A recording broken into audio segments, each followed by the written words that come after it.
Podcast Answer Man, episode number 269.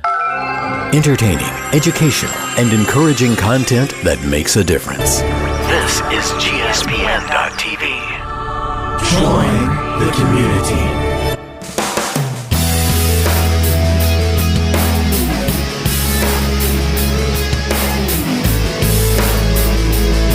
Well, hello, everybody, and welcome back to another episode of the Podcast Answer Man.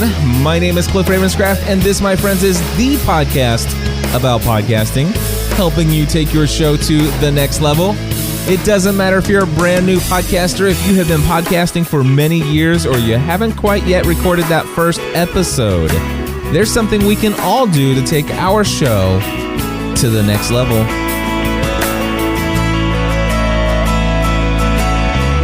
Well, my friends, I want to welcome you back to another episode of Podcast Answer Man, and today I have an interesting show for you indeed. I'm going to explain to you the context behind a statement that I've made recently, such as Facebook users are the homeless drifters of the internet.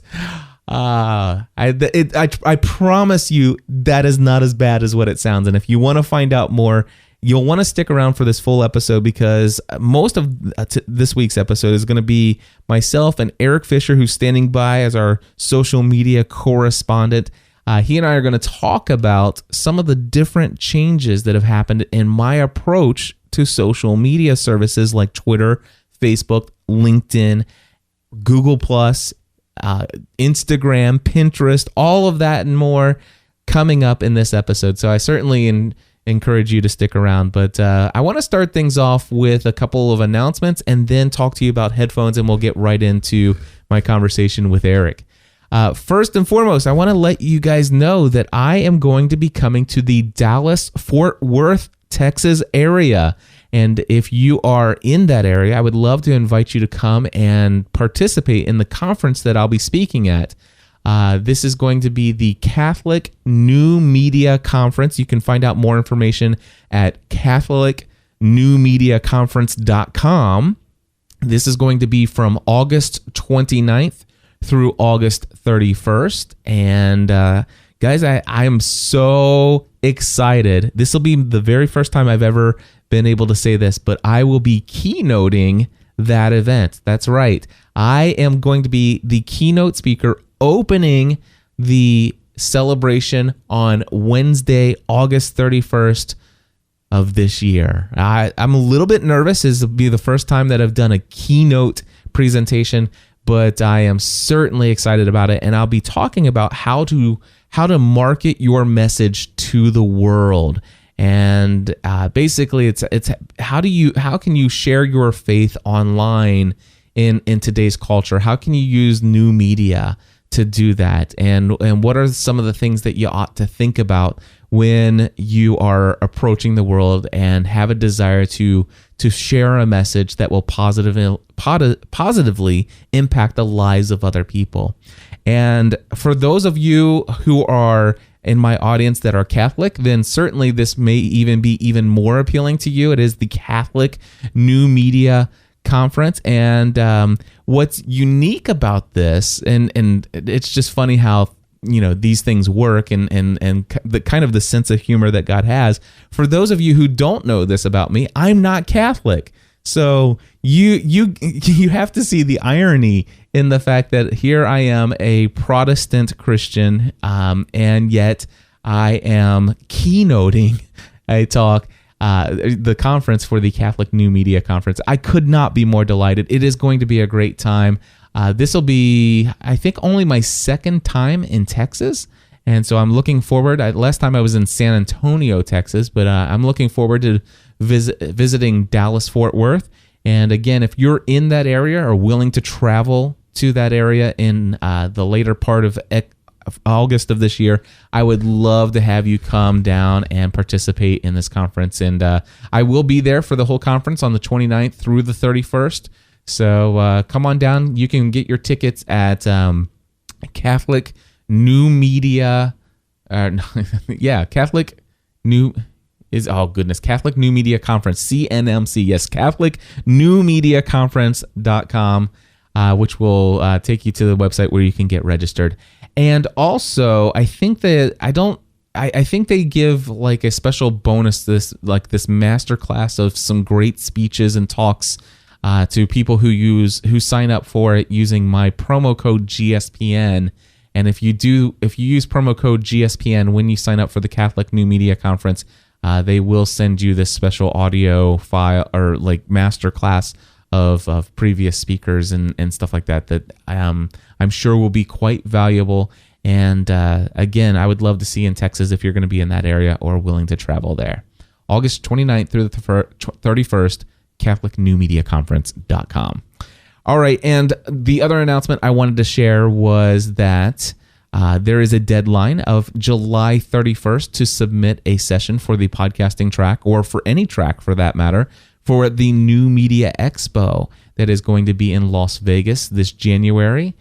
The deadline again is July 31st to get your submissions in, so there's still a little bit of time. I've created a very easy link for you to type in and follow to get there. It is gspn.tv/NMX for New Media Expo speaker. So again, that's gspn.tv/NMX speaker. NMX speaker. All right, if you go to that, it'll forward you over to the speaker submission form. And I think for the podcasting track, so far, it was 43 the last time I looked. Let me just check real quick. It's 47. So currently, I already have 47 submissions for the podcasting track. And obviously, I think that, I won't be able to say yes to everyone. But of those 47, many people have submitted more than one session. And I encourage you to do the same. If you have more than one idea that would make a great session for the podcasting track, then by all means, go ahead, submit more than one time. And I would love to do that. I'll be looking at those during the second week of August, and I'll be building a schedule, and we'll get to work promoting that right away. Alrighty, and before we get over to our conversation with Eric Fisher, I want to just tell you that I have two pieces of brand new equipment in my studio here. Now, I'm not going to tell you what the other piece of equipment is. I'm going to kind of just tease you with that for a while because I haven't been able to have a chance to take it out of the box. But I will tell you that it is a hardware voice processing piece of equipment. And not ready to talk about it yet. Like I said, haven't even brought it out of the box, but I'm looking forward to giving it a shot as soon as I can. But I am using the other piece of brand new equipment, and it is a brand new pair of headphones, or I guess maybe in the pro world they would call them a brand new set of cans. Anyway, I am using the Sony MDR-7506 headphones. I learned about these headphones at the SiriusXM satellite studios in New York City. And I went there with Father Roderick Von Hogan, great personal friend of mine, and he and I were interviewed for a radio show about BlogWorld while we were in NYC. And while we were there, I noticed that every single seat in the studio had these Sony MDR-7506 headphones, and the sound that I got out of them was just amazing. And here's the deal. I've been using Bose over-the-head headphones for quite some time, or just Bose over-the-ear. And I think they're like $149 at Target is where I picked mine up. And I bought those because, well, number one, they're Bose. Bose is known for having amazing audio quality, and at least that's been my experience. And I've always been very happy with my Bose headphones. And not to mention the fact that Bose over-the-ear headphones, when you're at Target, you can actually put them on, and just the feel of them. You got to realize there have been times when I've wore headphones for no less than 8 or 9 or 10 hours straight. I did do a 24-hour podcast marathon, so there was one time when I had them on for an entire day. But anyway, headphones. The Bose over-the-ear headphones have been what I've been using personally in my studio. But here's the deal: I've never been able to use those Bose headphones or sell those Bose headphones in my podcast Answer Man package, and so I've always used I think a pair of Audio Technica in my Podcast Answer Man package. And those have been fine. Most people have been very happy with them. If you are going to wear those Audio-Technicas for hours, I know that they can, they're not quite as comfortable. For those who are not used to using headphones at all, then wearing any pair of headphones sometimes can be kind of disconcerting to them. But the reason why I really like the Bose is because you almost forget that they're on. You really do. But I something about these headphones, number one, they didn't feel too bad. They actually felt kind of good when I wore them and when I was in the SiriusXM satellite studios. And the sound, and I wondered if it was just the sound, because of all the processing equipment. Well, I came back home, I went to my supplier, and I said, hey, send me a pair of these Sony MDR-7506 headphones. And oh, by the way, while you're at it, send me this other piece of hardware that's in my studio. And so they sent both of those to me. Of course, I paid for them. But and I pulled these headphones out, and I went back and forth between my Bose headphones and these Sony MDR-7506 headphones.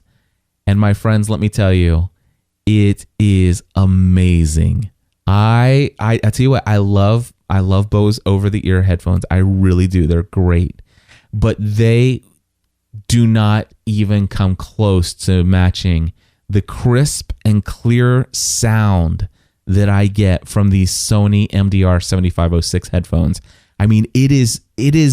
I hate to say this, but if I go back to the Bose, plugged into the same headphone jack and put them on, everything else being equal between the two, I go back to the Bose and it almost sounds muffled. It almost sounds like this instead of this.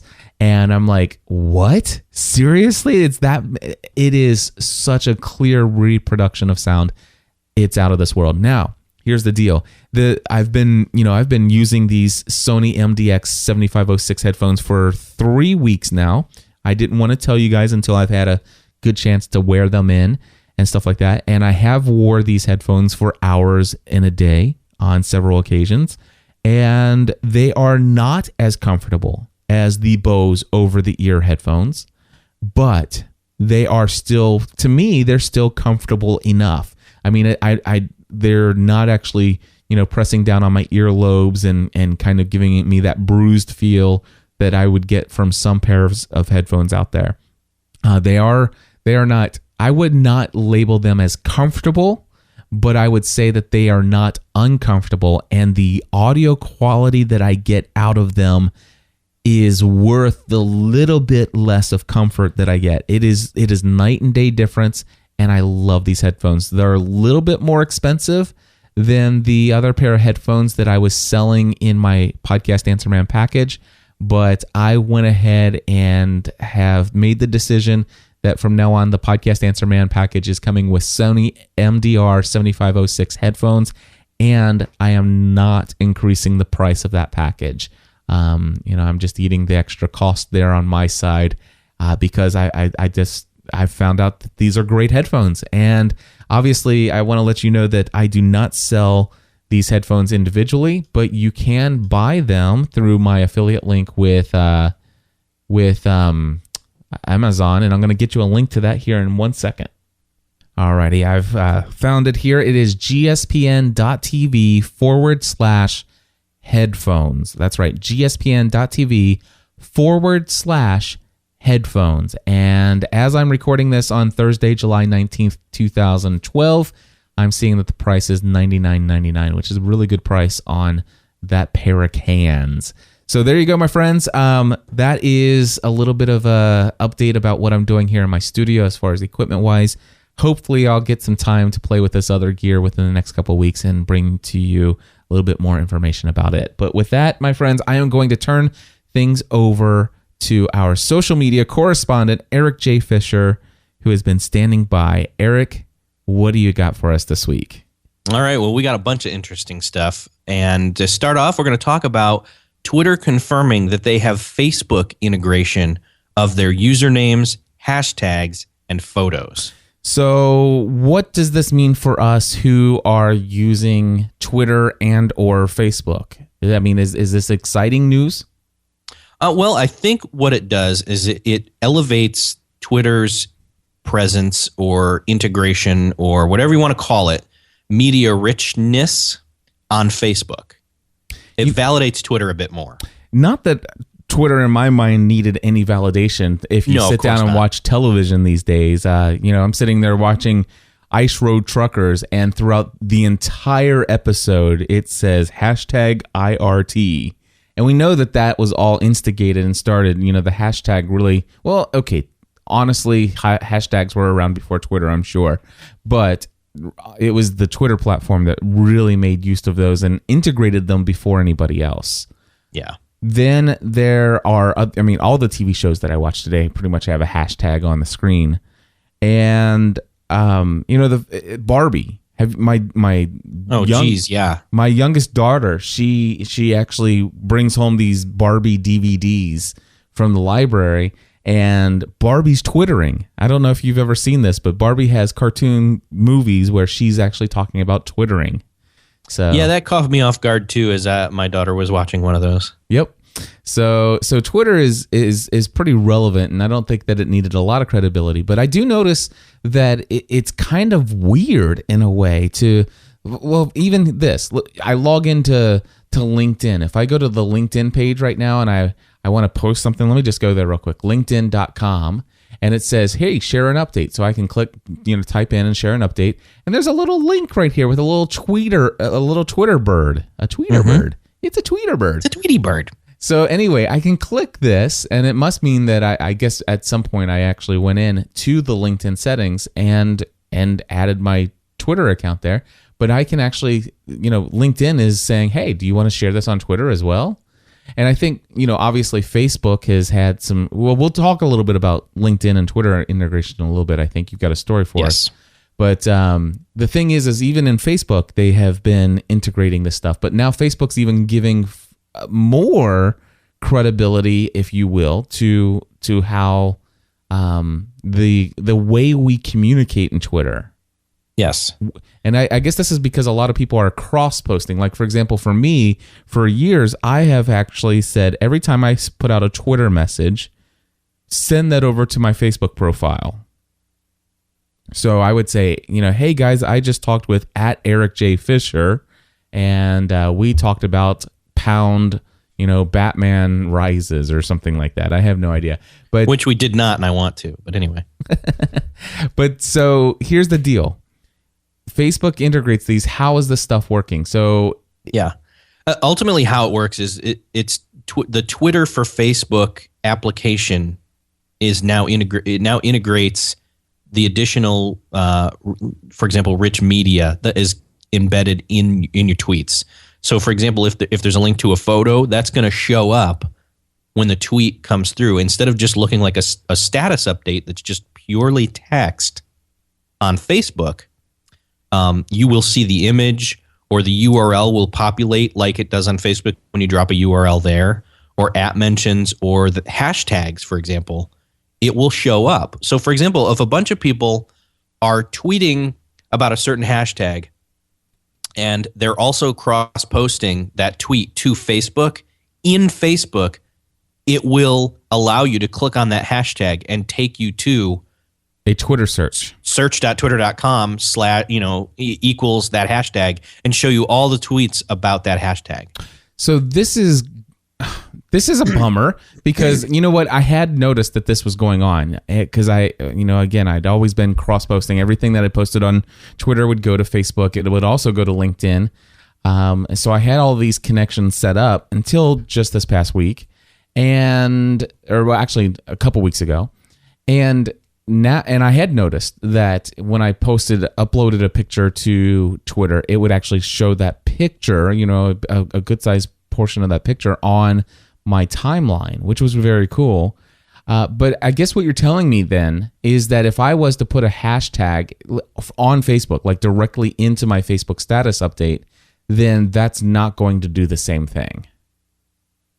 Right. And to believe it or not, and I'm trying to figure out if this is I think what Twitter itself is referring to is that this stuff only really works if you are using the official one, the official Twitter for Facebook app, to where when you tweet, Twitter itself sends your tweet over to Facebook. Yeah, without the whole £FB thing going on.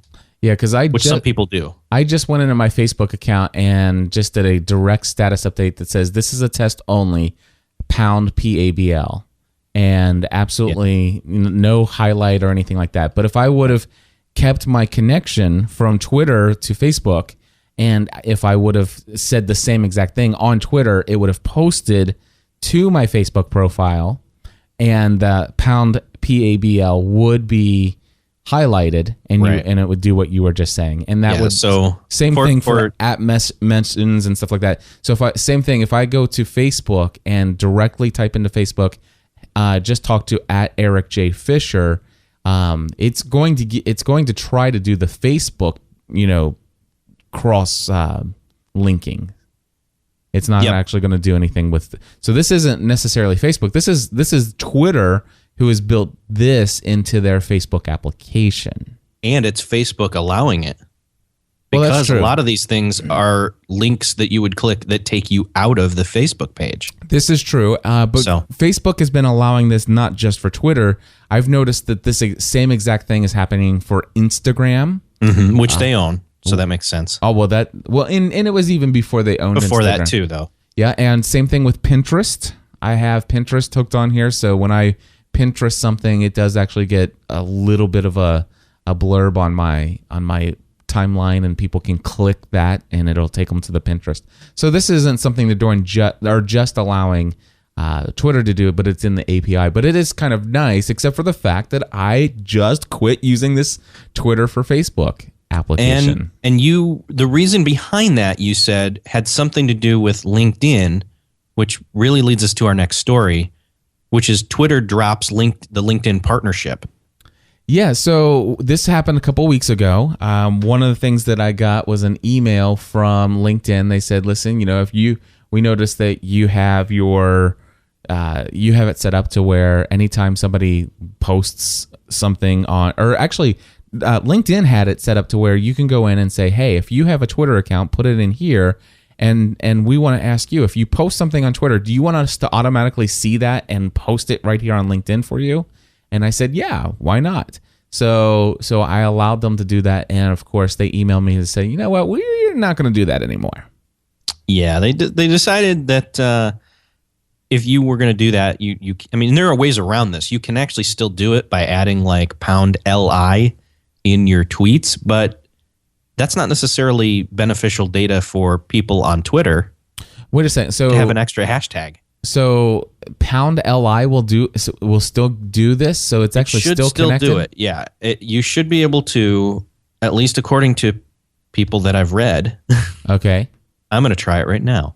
How about that? All right. So live testing right now. Eric is trying to send a tweet with £LI. I assume that you still have and that was the thing. I mean, because like I said before, I can go to LinkedIn and I can still see that there's some kind of obvious Twitter connection there, because they still allow me to post from LinkedIn to Twitter. Yeah, you can still go to LinkedIn, type in the box where it says share an update, and then you can check a tweet box. It's a little Twitter bird icon, and you check it, and it will show up. My Twitter settings may have changed on LinkedIn because my thing's not showing up. Okay. But we'll see. Anyway. So do we know why they decided to turn off this, this ability to bring your tweets into LinkedIn? Honestly, I ultimately don't know. I think that the head of the products at LinkedIn pointed to Twitter's Friday post saying that Twitter's trying, it was more of a Twitter instigated thing, to be honest, developing a consistent experience on Twitter, I guess. I don't totally understand. I think part of it was also LinkedIn had a 6 million LinkedIn password stolen thing. Right. This is weird when something this big happens in the social media space and there's no clear reason. I've heard both of the things that you just said, and I've heard some other crazier things that, but nobody really knows why these two have, fallen out of favor with one another. But and what's weird is the fact that there's still Twitter integration in LinkedIn. and so who knows? But all we know now is that, or all I knew is for like 3 weeks in a row, every time I sent out a status update on Twitter, I noticed that it was still going to Facebook, but it was not going to LinkedIn. And honestly, I hadn't been the type of person who uses LinkedIn very much, and so it wasn't that big of a deal. But I did start to notice that there was less engagement from certain people who actually saw my stuff on LinkedIn. They actually did see it, and they would comment on the message. They would actually click the little send a message when they seen the update, and occasionally I got a little message here and there. Yeah. Now the thing is in hindsight, I'm kind of glad this happens. I'm kind of glad it happened because it's completely changed how I'm interacting with my social media today. Well, tell me about that, because I'm interested. I want to know, for example, you say you've pulled the cross-posting or auto-posting to all sites. I did. And the reason why is there are two reasons really why I've done this. Number one, we've been talking a lot about Facebook and its edge rank and how much more weight they give to a post that's been posted directly to Facebook versus one that's been posted there by a third-party service, such as if Twitter's actually posting on my behalf, or Buffer is posting on my behalf, or Hootsuite or TweetDeck or any of these other services. Although I think, TweetDeck would even be another one. Yeah. So anything that's not literally you typing in on Facebook.com or mobilefacebook.com, I should say. Right. And so there was that. Actually, there are three things. The second thing that got me thinking about this was this whole thing that happened from BlogWorld NYC when I uploaded those amazing pictures that I got from my friend Jason Van Orden. And I uploaded those as an album and started tagging people, and I saw the amount of content or comments when I posted really great looking photos. Mm-hmm. And of course, that instigated me going out and getting a camera, which if you guys want to read about it, you can go to podcastanswerman.com/camera, because I've since been posting a lot of pictures, a lot of albums on Facebook, and those things are just getting comments like crazy. And the number of likes is just insane. So I started to notice like, wow, this definitely has something to do with the weight that is being given here. And also the fact that I'm using pictures. So, and then the third thing that instigated this idea of unlinking everything was the fact that now my link from Twitter to LinkedIn is broken. And while I don't spend a lot of time on LinkedIn, I've got 948 very valuable connections to people who, when I post something on Twitter or on LinkedIn, when it did get posted there, that's 948 people who had the opportunity to see it. And we've talked about this in our old podcast on social media serenity, but the average person on LinkedIn, I think, what was it? Was it $150,000 income or more? Oh, yeah. There was some kind of stat that we had. So, I mean, these are the people who, if you've got products and services, these people are even going to be more likely to be your future, paid clients. And so I definitely wanted to be able to make sure that I'm communicating with them. But at the same time, there have been many times when I would post something on Twitter that is a quick little quip or something like that, a funny little thing, or just an insignificant item about my daily living that, to be honest with you, I know is perfectly reasonable for Twitter. It's certainly perfectly reasonable for my Facebook timeline profile. But being, LinkedIn being what it is, maybe not so appropriate for LinkedIn. Not that there are any kind of guidelines, but I know it is a more professional network and stuff like that. And here's the deal. I also very much believe in giving personal anecdotes and stories and letting people see in. So I do want to occasionally let people on LinkedIn see some of those insignificant little details of my life, but not as much as I was posting to Twitter and Facebook. Right. So this was actually, in a way, I kind of enjoyed the fact that it took it away, because now it made me think, okay, well, what am I going to do? So I decided, okay, I'm going to unlink my Twitter from everything so that it doesn't post all of my posts everywhere. And instead, I'm going to start using Buffer app. And so I'm going to buffer everything. And this is great. I've got a major Buffer account and stuff like this. But then the thing I noticed that I started to go in, I think my Buffer has LinkedIn, Facebook, and Twitter all in there, and I could send out, schedule an update or send it out immediately. And oftentimes I would be using these pictures that I have found that are very, helpful in gaining people's eyes and stuff like that. And what I noticed is that on Facebook, the engagement of that audience is like, it's maybe 20% of what it was if I actually posted it directly on Facebook. Oh yeah, exactly. And not to mention the fact that the pictures, if I upload the picture directly to Facebook, it gives it it gives the picture more room. It brings in so much more. It's not just like a little thumbnail. It's like right. It fills up the width of the the side of the timeline, or you can feature it and make it the full length.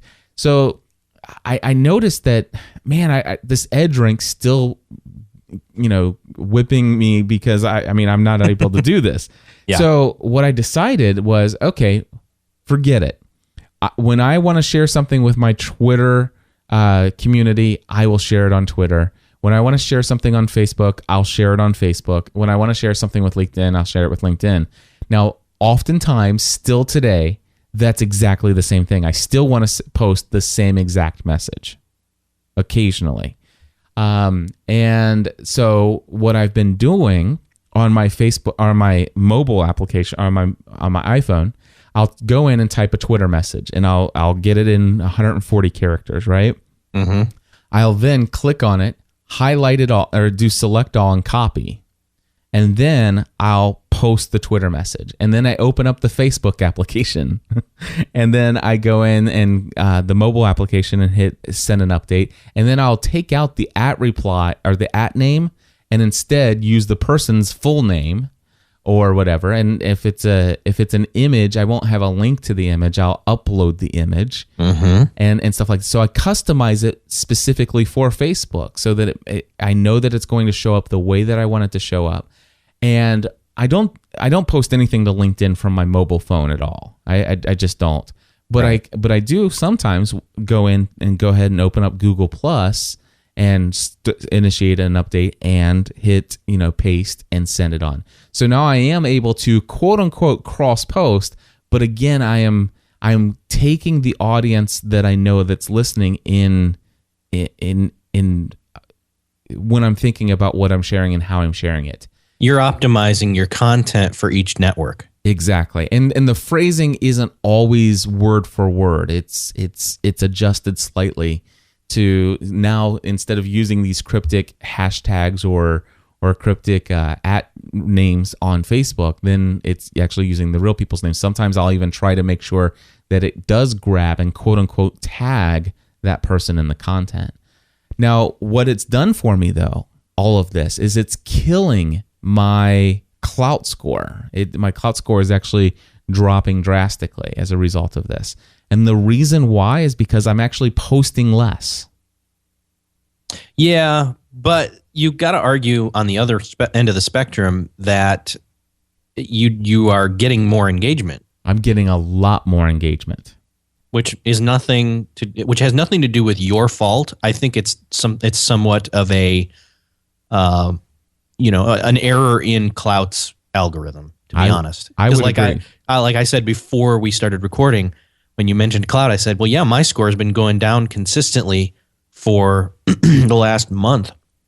And I get more retweets, more comments, more likes, more everything, doing a lot of what you just described and getting higher engagement than I ever have. So yeah, I don't trust cloud. Well, I'll tell you what I did last night. So I'm at the press screening for Batman: The Dark Knight Rises, right? Mm-hmm. So this is what I did on my iPhone. I went onto Safari and I did a search in Google for Google Images for the poster for Batman: The Dark Knight Rises.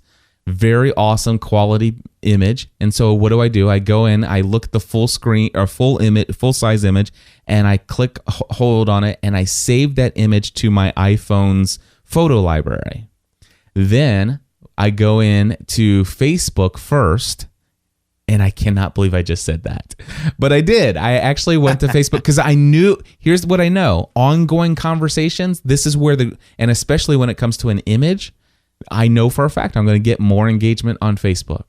You have a larger audience there too, anyway. No. Well, I have a much larger audience on Twitter. That's true. I have nearly 10,000 people on Twitter. Let me rephrase that. 2,400 people on Facebook. Let me rephrase that. You have a larger potential audience for the fact that on Facebook, it's not just about your friends, but your friends' friends. This is true.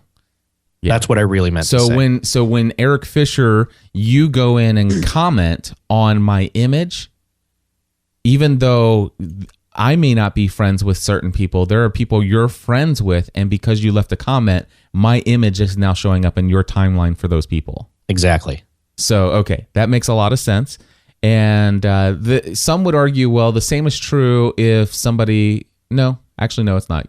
Because Twitter kind of says, well, if the person, okay, if you were to tweet or reply somebody based upon the picture you saw that they posted on Twitter, if I am also friends with them, I will see that. If I am not, but you are, and you start it with @username, I will not see it. So Twitter hides it. So you're absolutely right. So yeah, oh my gosh, I'm going to say this. You were right, and you didn't even know it. I'm going to say this, but I'm actually getting more engagement from my personal Facebook profile and enjoying the conversations more from the Facebook profile. And it all goes back to something that I've been dreaming about for years on Twitter, and that is threaded conversations. It does. It goes back to that. But let me go back to this. So keep going. So I saved this high quality poster image of the Dark Knight Rises poster. I go into my Facebook application and I say I want to upload a photo. And so I immediately have this high quality, high res. And so instead of 140 characters that says, I'm at the press screening for Batman - The Dark Knight Rises, love that it's in IMAX, not 3D. If that was just 140 characters, I can tell you right now, I probably would have got a couple responses. A couple people would have actually saw my profile image and stopped to see, I wonder what Cliff's posted here.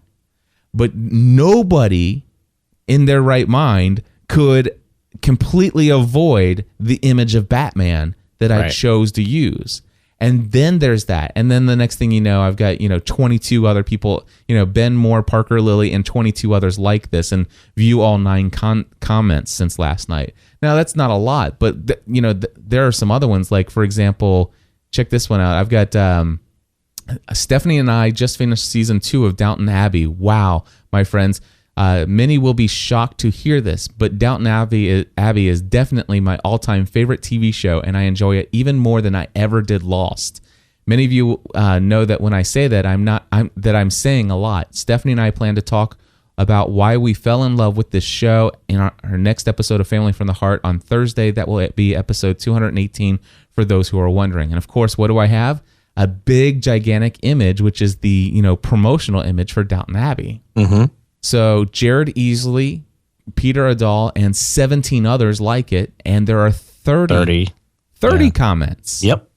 And so 20 to 30, 15, 16, 20, 30 comments is becoming average per post.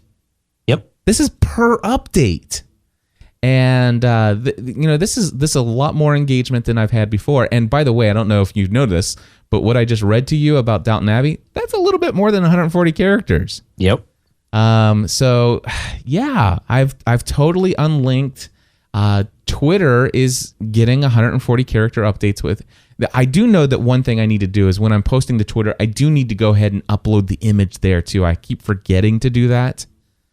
But yeah, I do need to start doing that. But here's my philosophy now. If I can make it happen, instead of just putting a text status update, I want to find an image that will go along with it. You know, just anything. I mean, now if it says, you know, hey, heading to Chipotle, well, maybe I do take a picture of the Chipotle sign on the door and I use that. But because I'm choosing to go this route as much as possible to use an image to tie to the text, you know, update to give it context and to have it visual appeal, I'm finding that number one, it's gaining more engagement, but at the same time, I am sending less updates, but it's worth it. Oh yeah, definitely. You're picking the cream of the crop, and then that's what you're known for. Yep. And here's the deal. Because of all of this, it doesn't take much more. Once you've decided how to craft your message, it doesn't take much more time to just go ahead and open up this. And this is exactly what I'm doing. If I have 5 minutes, then I will do all of the, you know, choosing of the image and how I'm going to word it and everything. I will post it to Twitter. I will post it to Facebook. And I hate to say this, on my computer, I would probably today post it to Facebook first. Then I would post it to Twitter. Then I would post it to LinkedIn if I think it's appropriate. Then I would post it to Google Plus if I have enough time and I care. And I'll post it to Pinterest. Why not? Right? Oh. And if I have my mobile app and I'm doing it that way, I'll post it to Instagram as well. You know, nice. All of these places are using the image to grab and appeal for people's attention, and I'm getting it. It is a cool way to do this, and none of this works if I'm just allowing the applications to cross post. At least not when it comes to Facebook, because of the edge rank, the weight of being able to say, hey, this was posted using Facebook.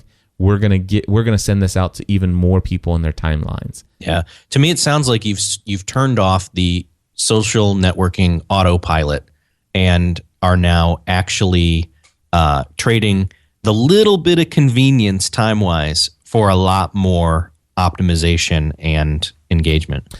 Absolutely. And so some people are listening to this like, wow, how much more time is that taking up? And the thing is I've already said I'm posting a little bit less than I normally would as far as updates, but I'm bringing the cream of the crop of what I would share to the top, which is nice. And the question is, why would I be willing to spend more time doing it this way, to actually posting individually, handcrafting, even personally tweaking for each service, how it actually shows up on the service, how I word it in the service so that it doesn't have like any kind of memes from another service that people may not know about. All of that, the reason why is because I care about the people on the platforms, and for too long I've allowed myself to let my own predetermined desire for one platform over another to overshadow the value of the relationships of the individuals who happen to be in those other platforms. That's awesome. To be honest, sitting back here and just hearing you explain all of this makes me happy. Because this has been the exact same journey that I've been on, and I've done bits and pieces of it sooner than you, but not with a cohesive kind of a strategy until, say, sometime in the last 6 months. So and I've hinted at it a couple times. Yep. Like when we did our big, hey, I'm back on using Google Plus full time thing, which has kind of dwindled again. Like we talked about this, and you've kind of done it yourself anyway. So that's awesome. Yeah, and by the way, I have been posting some of these images with a handcrafted thing on Google Plus, and maybe it's because I told people that I hate Google Plus that they're not responding, but almost no engagement there. One comment, one or two comments per update is about max is what I'm getting there. And that But I still say it's got potential, but it's very much like LinkedIn, and there's a unique audience there that I don't know that I fully understand yet. We're already at 30 and a half minutes on this, but I would be willing to play an audio clip for you. and it's going to make me sound really horrible, I think, at the end, because I called Facebook the homeless drifters of the internet. Okay. So here's the thing. I want to set this up. I'm going to play this audio clip.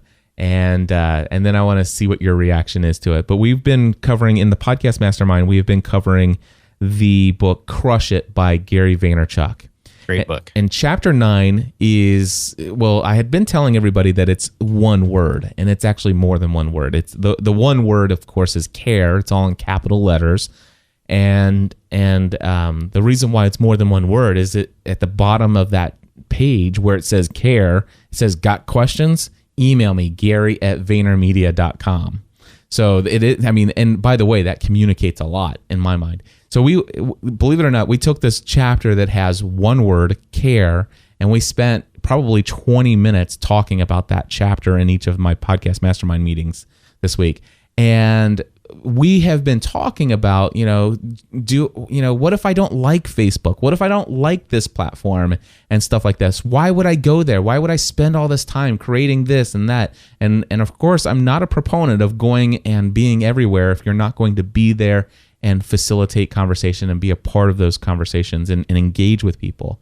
But I do believe that you ought to pick one and engage, and that you should do it, and it all came down to it. And I love this chapter about we care about people. It's not necessarily we're passionate about Facebook. We're passionate about helping people understand podcasting. We're passionate about helping people understand social media. We're happy, and stuff like that. So let me play this audio clip and tell me what you think. All right, here we go. Show people that you care. If you don't care, it's more important to learn how to care about people and to communicate that you care to people than it is to learn how to improve your audio quality and all those other things. And I think Gary's shown that. How do you overcome your dislike for a platform and still come up with the thing, you know what, I will schedule 1 hour Monday, Wednesday, and Friday and spend that 3 hours a week every single week creating a Facebook fan page and engaging those people there. Why would I do that?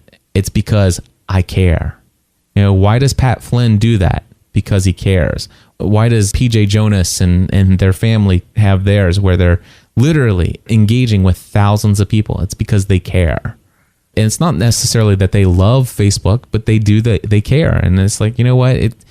So I could try to do everything to get them to come on my website and come and be where I'm comfortable, but I care about these people. So why don't I serve them? And it's kind of like saying, you know what? I care about the homeless. So I'm going to start feeding the homeless once a month. I'm going to spend a couple hours out of my schedule and I'm going to feed the homeless. But here's the deal. I'm going to feed the homeless in my driveway. They have to come to me to get it, instead of taking the food and preparing it and then having to actually go and take it to the place where the homeless people are. So I don't know if that's a terrible analogy or not, but I think it's fitting.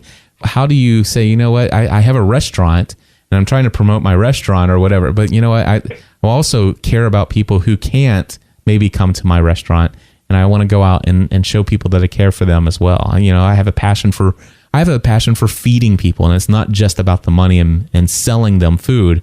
I have a genuine passion for feeding people good food, and I care, and that's why once a month I'll take a couple hours of my day and go down to the homeless shelter and bring them the most exquisite food they've ever had in their life. And in my mind, that's kind of what a Facebook fan page is. Facebook fan page is the homeless drifters of the internet. What do you think, Eric? That's awesome. I think you're dead on with, it's humorous, but you're dead on with the analogy there. Yeah, you have to go where the people are. You can't just sit back. You can optimize your own home base, your own website, etc., as much as you want to. But when it comes down to it, you still have to try to get in front of them, but not in a salesman way, but in a helpful way. That's the takeaway there for people here who are podcasters who are doing podcasting as their business or part of their business. It's exactly what you're saying. Very cool. I'm glad that I didn't sound too bad, because it is very, I loved that analogy and that came to me as I was actually saying it. It's just like, this is, the question is, are you doing what you're doing because you're passionate about your top subject matter and because you care about people? And if so, sure, I believe you ought to have if you're passionate about cooking and passionate about feeding people, by all means, create yourself a restaurant, your home base, your home on the web, if you will, for your blog or whatever, and have it to where people come to you, and stuff like that. But be willing, if you're really genuinely passionate about feeding people. And by the way, there's nothing wrong with monetizing that, and sometimes it's because you're able to monetize that, you're able to occasionally leave your home base and go and do things for free for people, and to invest your time in other areas. So absolutely, yeah.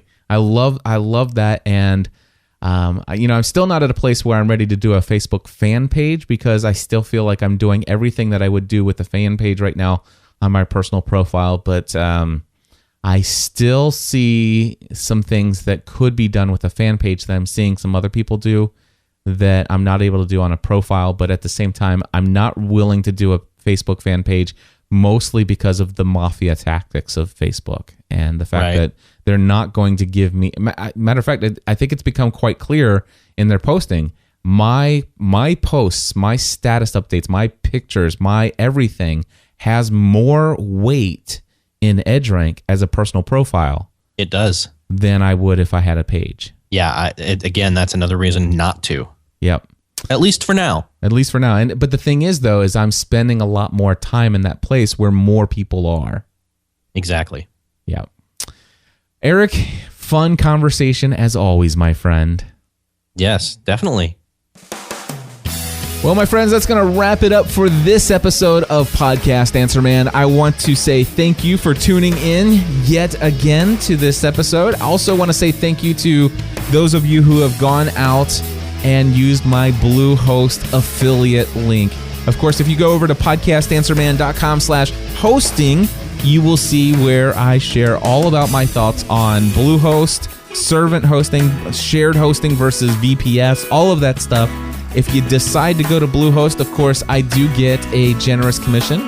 Of course, then again, so do I also get a generous commission if you use servant hosting. But affiliate links to both of those can be found over at podcastanswerman.com/hosting. And I want to say thank you to the folks behind LivingAPeacefulLife.com. LivingAPeacefulLife.com. Signed up using my Bluehost account.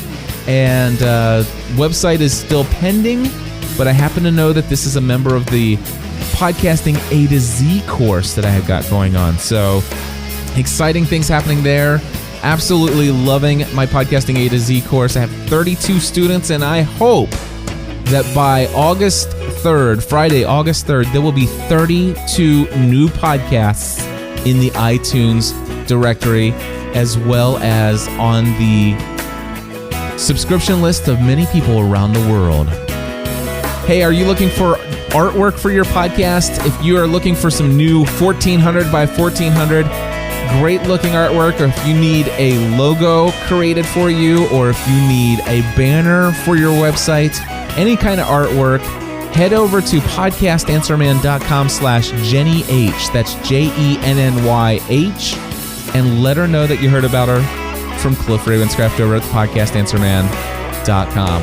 Well, my friends, that's going to wrap it up for this episode. I will be back again next week, as always. And I have no idea what I'll be sharing with you then, but I know it'll be worth our time. So God bless you all. Until then, take everything you do to the next level.